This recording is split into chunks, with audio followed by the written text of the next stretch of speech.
on the Scrunch Creator Economy Show. Yay. Thank you so much for having me, Danielle. I'm so excited to be here. I am so excited. I was just saying I've been a longtime stalker of yours through a mutual friend of ours. So when I saw an email of yours come through the other week, I was like, oh my God, we have to have you a part of the first season of this show. So thank you so much for generously spending your time. But why don't we just kick off with you firstly? So let's tell everybody what it is you actually do. Oh, I hate this question because I do so many different things. That's okay. You're a slashy. Someone told me this. I love that. And it's like when you first start a business, you're like, so you get that elevator pitch so perfect. And then as you go, you kind of add more and more things to it. Yes. So I guess the simplest way to say it is I am a digital product launch strategist. So I work with businesses and creators to launch online courses, memberships, group programs, that kind of thing. I'm also the host of Imperfect Action podcast, which is bite-sized episodes on really just taking that imperfect action in your business, in marketing, to grow it. Because if you don't take that action, you're sitting there waiting for it to be perfect, nothing happens. And then I also recently started writing a newsletter called Web3 for Marketers, because I noticed that there were a lot of marketers who were like, oh, this Web3 thing sounds cool. Are there potentially jobs for us in there? And then also business owners who are like, oh, how is this going to affect how we market our business? And creators as well. Like, how is this going to affect the content we're putting out there? How is it going to affect our audiences? All of the things which I'm sure we're going to talk about at some point in today's episode. Absolutely. Oh, that is incredible. So obviously you're a business owner yourself, so you intimately understand this challenge that you now solve and help and empower other people. But has it always been that way? Were you always a business owner, or what did you do before that? Oh no, I was an accountant for a while. That was fun. I don't talk about it much. It was 4 years of my life that I don't really want to remember that much. No, so I kind of had that stereotypical corporate role where I was sitting there in my corporate cubicle, headphones in, listening to business podcasts. And I was like, okay, one day, this is going to be me. I'm going to have this amazing idea and it's going to be the product that makes millions of dollars and I can quit my job and I never have to be an accountant again. Yeah, and I had the dream. Right. And I had an idea. I was like, cool, okay, I've just quit sugar and there's no sugar. It's really hard to find sugar-free snacks. Let me create a sugar-free snacks subscription box. It solved a problem that I had, but I didn't really think about product market fit. I didn't really think about whether there were enough people who wanted this product, but I created it. I launched it. About 2 months into the business, I quit my job way before the business was profitable, but I was in a very toxic kind of situation at work. And I just realized like, this is not where I want to be. So before the business was profitable, I basically had no income coming in. I was living off my savings. 2 months later, I had to go and get a job. And that was where I fell into the world of marketing. I'd been doing a bit of social media for like freelancing on the side, but this was my first proper marketing role. I went back to uni. I studied advertising. I stepped into the startup in their sort of digital marketing coordinator role, let alone never having coordinated any digital marketing other than my own business. And then from there, closed down that business because it just wasn't making money, fell into consulting, marketing consulting.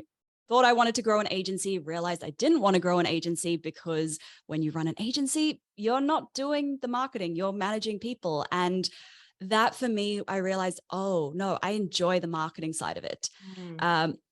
Fast forward a couple of years, I launched my original podcast, which was called Socialette. And the problem with that was I was the generalist marketing person. I was talking about Facebook ads one day, Instagram the next, email marketing the next day, Pinterest the next day. And everyone was coming to me for that free advice, but nobody was buying my courses. Nobody wanted to work with me. And it wasn't until I sat down with a business coach and she said to me, you know, you want to launch all of these different courses. Sounds like the thing that you enjoy doing most is launching.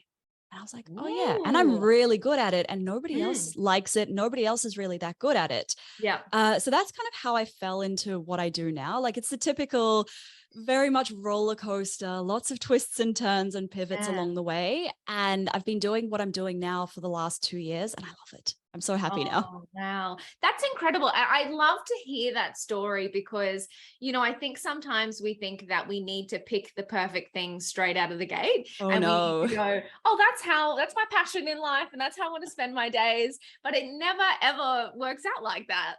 No. And I put so much pressure on myself as well with that first business. I probably held on to it way too long. Yeah. Basically, I was packing and shipping orders because until you're sending out like 1,000 orders a month, it wasn't really financially worthwhile for me to bring in like third-party logistics. So I had to be there to pack and ship these orders, which meant that I wasn't actually getting the freedom that I quit my job for. And I clung to that business. I thought it has to be the right one. I quit my job. People, all the people I used to work with, every time I see them, they're like, oh, how's your little business going? And there was just so much pride and ego wrapped into that. And if I had quit that earlier, I think I actually would have maybe fast tracked a little bit sooner. But because I thought it had to be that one, it had to be that thing, it had to be that one right decision, that slowed me down a lot.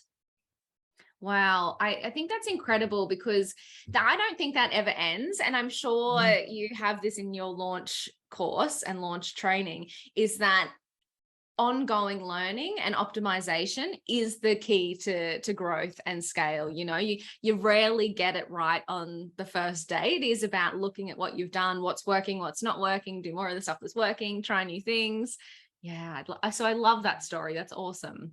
Exactly. And like, I think people don't focus on that enough, like the iterations. It's anything that you're doing is an iterative process, whether it's creating free content, whether it's creating products, whether it's services, whatever it is, you get it out there and then look at what kind of feedback you're getting and then refine it, get it out there again, rather than sitting there trying to make it perfect before you put it out into the world.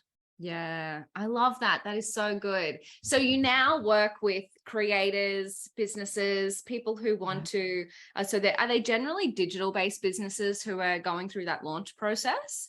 Yeah, so it's generally my most common client is a client or student, because I also teach this in a course format, is generally somebody who's been either a freelancer or some kind of service-based business, a copywriter or a designer, or somebody who has hit that income cap.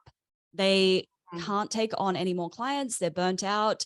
They don't want to put their prices up too much more. And they're thinking, okay, how can I actually help more people, make more money, and offer that kind of more affordable tier for people to work with me. And that's usually when they're sort of ready to add a course or templates or some kind of digital product. I love that. So you mentioned you could do it in a course or a one-on-one. What do you find is best for people who are just starting out? Or is it about how quickly they want to get everything happening? Yeah, it's how quickly, and whether you're a DIYer or whether you want somebody to do the hard thinking for you, the thinking and the strategy. The course kind of teaches you how to create your own strategy, whereas the one-on-ones, I do the strategy for you. That's the difference. Amazing. Oh, I love that because I think that, I'm actually a huge believer in shortcutting your success, so courses or one-on-one, and they're getting it done for you. So I love that you have that option. So, okay, so let's fast forward a little bit because I'm currently on your Web3 email list. And I know that everyone tuning in is wondering where the heck the world's going. So talk to me about Web3, because we see that word everywhere now. And, everyone's got their own, I guess, perspective on what it is, where it's going, how it's going to affect different industries. But what is it?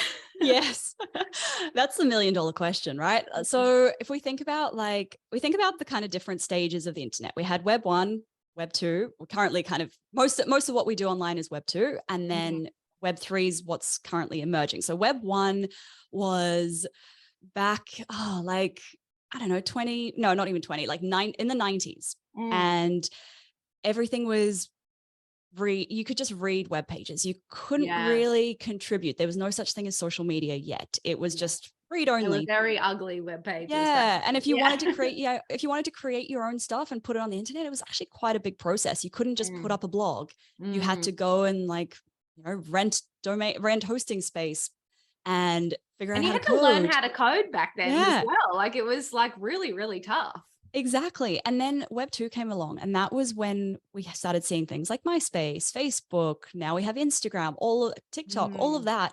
It has basically made it really easy for anybody to publish to the internet. So we can consume content, we can read that content, and we can publish. Yes. The problem with Web 2, though, is that most of it is currently owned by Facebook, Google, Apple, ByteDance owns TikTok. Who else? Like there's those main corporations that own basically everything we do online. They own our content when we post it out there. They own our audiences. They use our data to advertise to us, and they don't care about us as the creator. They don't care about us as the consumer. Yes. All they care about is keeping consumers coming back onto that platform so that they can serve them more ads, make more money. And that's where I get really excited about Web3 for creators, because Web3 then brings in this new concept where actually it's not owned by corporations anymore. It's decentralized. It's owned by the people who are using the platform. And what I don't think that's like the common definition. And what I don't think people emphasize enough about Web3 is it brings property rights to content, digital assets, right? Online assets. We can now have property rights to those. So when you are a creator putting some kind of content out there, you're no longer saying, oh, hey, Instagram, take my content. You can use it however you wish. You still own that content. Yeah. Wow. I'm so glad you said that. So no, I've never heard anybody say that before. So that's a really interesting thing, because I know like every so often people on Facebook and Instagram go through this funny phase of like posting a post that says, "Dear Facebook, you're not allowed to use my content." And it's like, you're an idiot because you signed up to the terms and conditions. Exactly. So I'm very so that to me though says there's a whole lot of people who really don't want these big corporations owning their data or their content. So super interesting that Web3 is going to actually tackle that problem. Yeah. And it's not just audience, it's not just content and data, it's also audiences. So like as a creator at the moment, you might hate that you might hate the TikTok algorithm. You might hate what Instagram's doing, but you stay with it because that's where your audience is. Yes. And you might have an email list outside of that platform. You might have other smaller audiences, but wherever your primary audience is, whenever you move somewhere, you're going to lose a few people. You can't take them all with you. Yeah. So Web3 actually brings in that you would own your audience, which is cool. That's so cool, because I think it ties into my next question, which is how important communities will be in this new Web3 era. Do you have thoughts on that? Yeah, so it is. It's really interesting because we're only just starting to see like some decentralized social, Web3 social platforms starting to emerge. And those are a little bit more similar to what we're used to with social media. But on the flip side, what's already been happening in the Web3 space is these communities. So you might be familiar with them, you might not be familiar with them, but what has happened a lot over the last few years is somebody will come along and they will launch an NFT collection. And don't worry if you don't know what NFTs are, that's okay. Don't worry about that too much, but they will launch a collection of NFTs, and anyone who owns an NFT gets access to their community, which is usually a Discord server. And if anyone's used Discord, it's like Slack, but just really noisy. It's horrible. Yes. And Discord's not a Web3 platform. It's still a Web2 platform. So there's no real Web3 community platforms that are that great yet. Yeah. So what happens is people have built these communities, and now they've built almost these they're like some of them are quite niche. But the problem is at the moment the niche tends to be people who are interested in Web3 or decentralized finance or making money with crypto. Like it's all of these really niche communities. Yes. But in the future that offers a lot more potential ways to build out a community. Because it's quite hard to explain without going into what NFTs really are.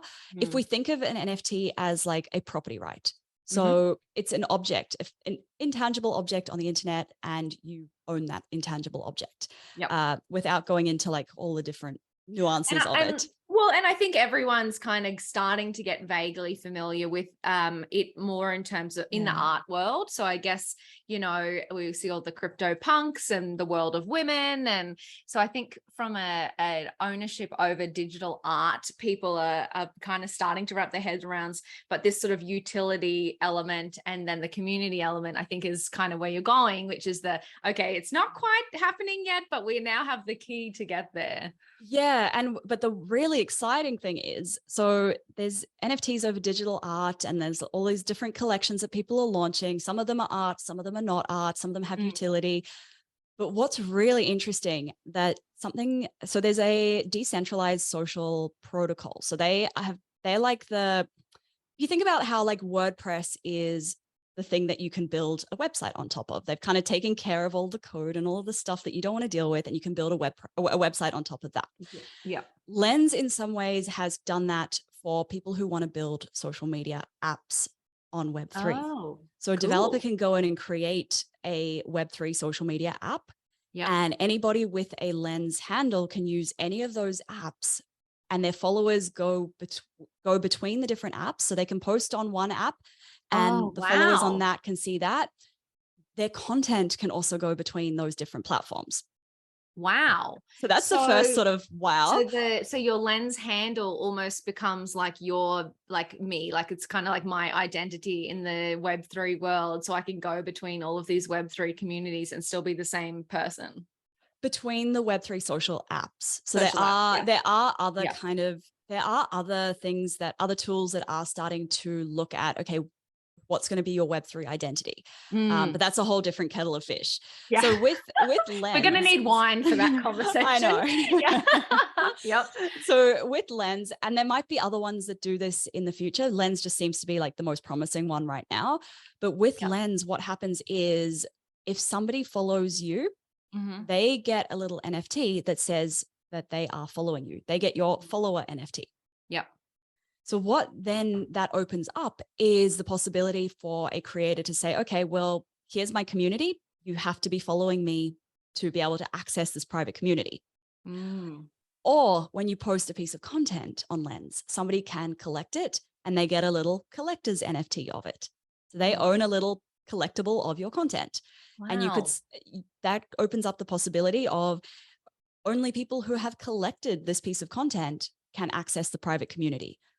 Or it also redefines what we think of communities. And like, this is going down a lot of different rabbit holes. So please stop me and ask any questions. No, keep going. Yeah. So it's also, Web3 is also redefining what we think of community. So in our current world, we think of a community like a Facebook group, or in the current Web3 world, we think of a community as that Discord server. But what it actually means is that communities in Web3 can be completely platformless. So they don't need to be based around one particular group or one particular platform. They can be anywhere on the internet. So they can be, it can be that people who are part of your community unlock access to a gated podcast, for example, a podcast that only community members can access. Yeah. Or somebody who holds a particular NFT can access your blog post that you published, that long form blog post, or the videos that you published. And it might be that the community is on several different platforms. So it really opens up like a whole different definition of community to what we have previously imagined. Yeah. Wow. So what's the implication then for creators and brands in this new world? So we're kind of going, I feel like we're kind of going, holy crap, I just set up my community on, or what I thought was my community on Instagram or, you know, whatever platform, social platform. And then everyone said to me, well, you don't own that community, so start an email list. And then now everyone's saying, well, that's still not quite, you know, what things are going to look like in the future. So how do you think that brands or creators perhaps need to prepare or change their thinking to move into a Web3 community landscape? Yeah. And look, it's worth saying that it's still very early. Yeah. and you don't need to go and rush and delete your Instagram account and move everybody over to Lens. Like that's no, please don't do that. And I still think your email list is going to be valid for a very long time. The big question is, what will Meta do with Instagram? Will they try and compete with some of these decentralized platforms? I don't know. They will still own it. That's always the problem. Yeah. So don't go and do anything rash. Good. I like that. That's the first lesson here. Yes. Yeah. I think the very first place you can start, though, is starting to look at what are some of the communities out there and how can you interact? How can you join them and see what they are doing? I'm in an awesome one called BFF. Their aim is to get more women into the Web3 space. And they have done an awesome job. They have, the community is in Discord, yes. But by being a community member, by owning their different NFTs, you unlock different perks. You can come to their different masterclasses. They've done a really great job of, I guess, like, you know, putting that that NFT as like the key to their community. So they're a really great one to see how that could potentially play out in your business. They're also a really good one to learn from. And then I guess the other thing would be starting to think about what that could look like in your business, because you want what a community in Web3 could look like in your business, because it's not about building a community for the sake of community. It's about, right. It's about what value is somebody getting in this community that they're not getting elsewhere.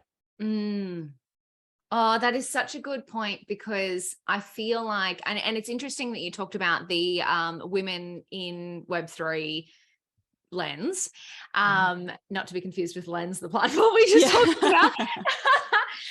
So it's really interesting because, so as somebody that runs a female founder community and is getting interested in Web3 and NFTs, so I've started joining women in Web3 communities.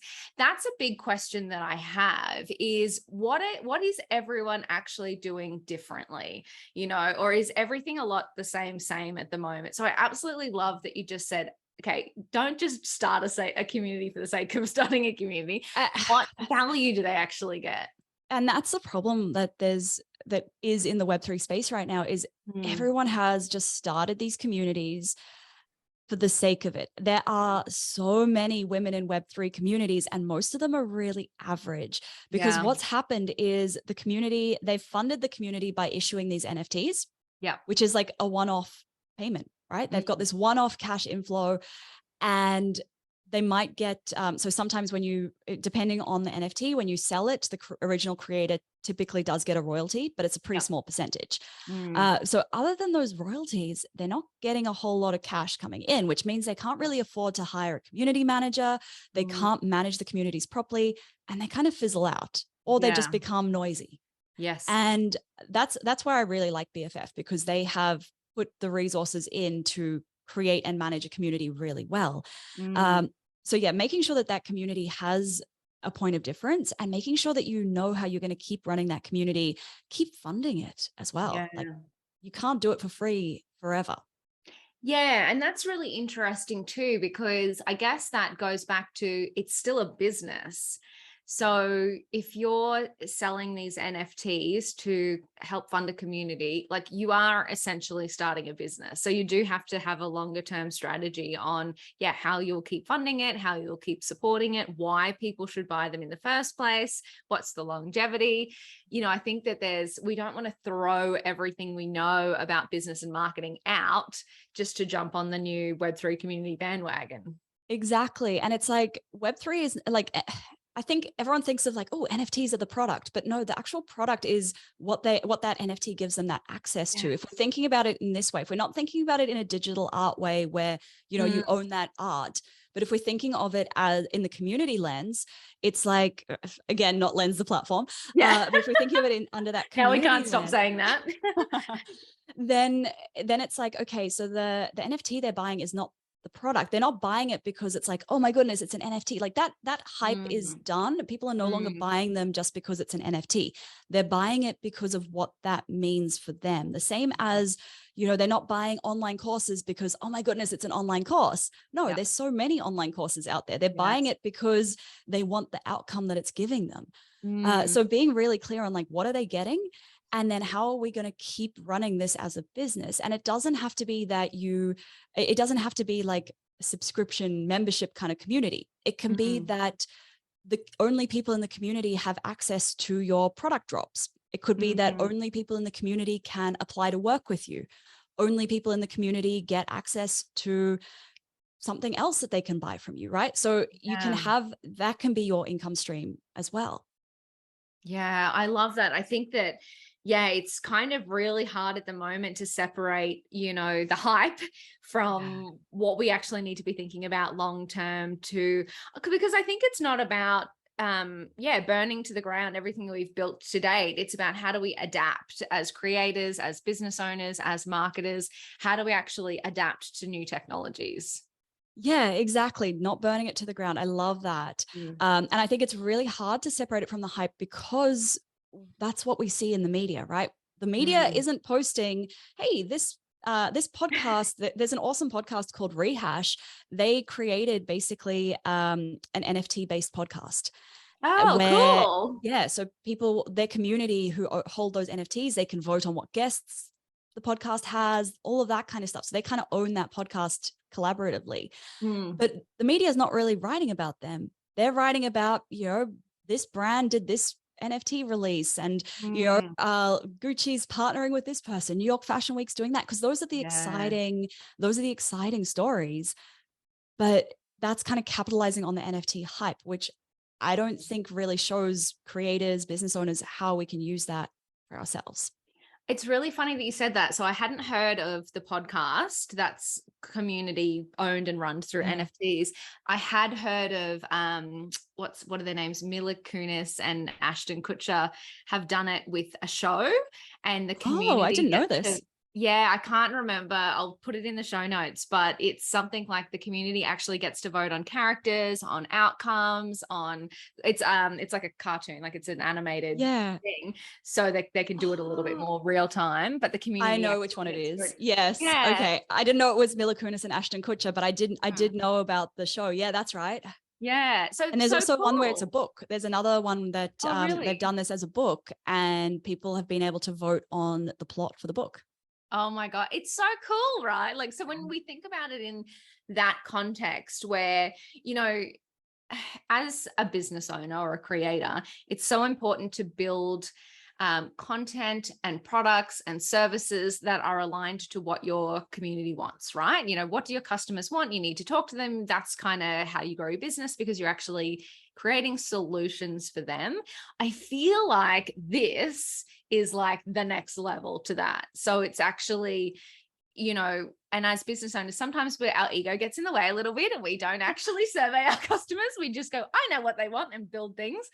But this really puts ownership into the hands of our communities or our customers, if we, used to call them that. Yeah, absolutely. And like there's another Web3 concept, which I won't go too in depth into. It's called a DAO, a decentralized autonomous organization. I always get those words mixed up. And basically what that is where your customers could potentially own your business with you. And that they'd own a little chunk of it. They can vote on it almost as if they're shareholders in a company. Wow. But they're not really, but they can vote on that. And that's how that podcast has set it up. So like their listeners are, the owners of those NFTs are like their most engaged listeners.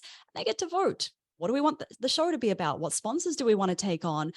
Your customers could potentially tell you like, oh, we want those shoes in red. We want you to publish this blog post on your website or whatever, or like, we want you to work with this model to style your product, whatever it's going to be. They get to feel like they're part of that. Yeah, that is so cool. I love that. So then let's think about it from a marketer's point of view. So if we're, I guess as marketers, we care right now about building our communities. We care about, the content we create because we're trying to sell more stuff. How are things going to change from like traditional marketing point of view? I do think it's going to be more community-based. I think instead of the focus that we've had over the last 10 years or so of building a massive audience, I suspect that the shift is going to be, it's a smaller community rather than a massive audience. Yes. I think in terms of actual practical changes to what we do, I think a lot of the tools we use are going to start to slowly integrate Web3 in what they do. And in 5 years' time, we probably won't even call it Web3. It'll just be the internet. Like it's just going to be how we do things. Yeah. But you and the consumer won't actually even realize that what they are buying, the little access that they're buying to your community, they won't know that that's an NFT. It's just going to be a checkout process where they buy a thing that gives them access to your community. So I think a lot of that's, I mean, that's interesting too, because so in the early days of NFTs, you could only buy it with crypto and crypto wallets, but I've started to see now different platforms helping you just buy NFTs with a credit card. So yeah. And a lot of them are the ones that have partnered with the big mainstream brands, because they know those mainstream brands have really mainstream audiences who don't have a crypto wallet. They don't know where to buy a Bitcoin. Like, you know, they probably don't, they're like, what's a Bitcoin? What's an Ethereum? Yeah. You know, they don't know those things. So they don't have a wallet to pay for it. So they've made these platforms where, somebody can just go and buy it with a credit card. And it's going to become, the rest of Web3 is going to sort of follow suit. It's going to soon be that you maybe don't need a wallet to have a lens handle, to hold your lens handle. You don't need to sign in with your wallet every time you want to buy something or do something on Web3. It's just going to become integrated with how we do things. Yeah. No, I really, it's a really interesting point, because you know, and it's such a huge shift, Web3, I think. But, you know, every time, say, if we kind of backtrack, you know, every time a new social platform comes out, or every time a new technology comes out, we all kind of lose our minds a little bit, and we go, oh my God, we've got to now be TikTok stars, or we've got to do this, or we've got to do this from like as a marketer.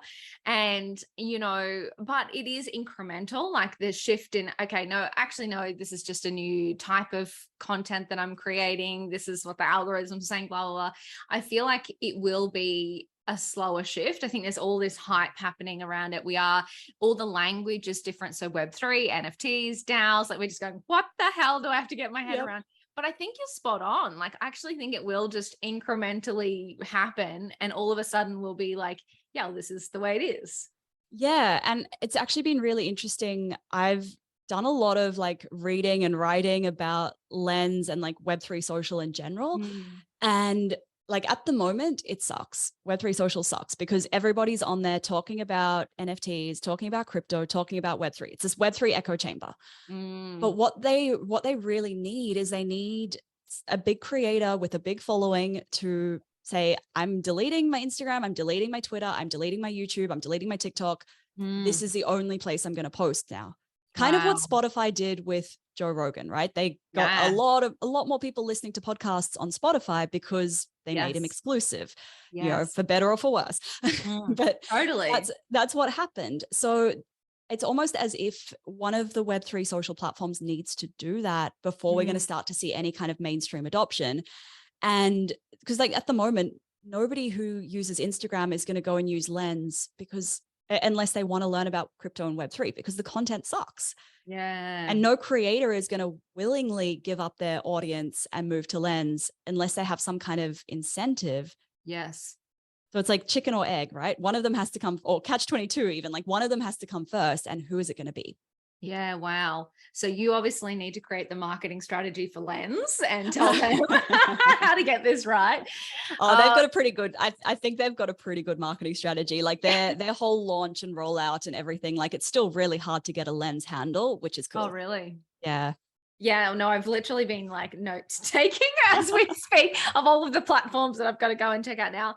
So good. So let's leave the listeners with maybe just one piece of wisdom. So and maybe perhaps it's not even for like the Web3 debacle that we're about to get into. So let's think about, so listeners are creators, brands and agencies.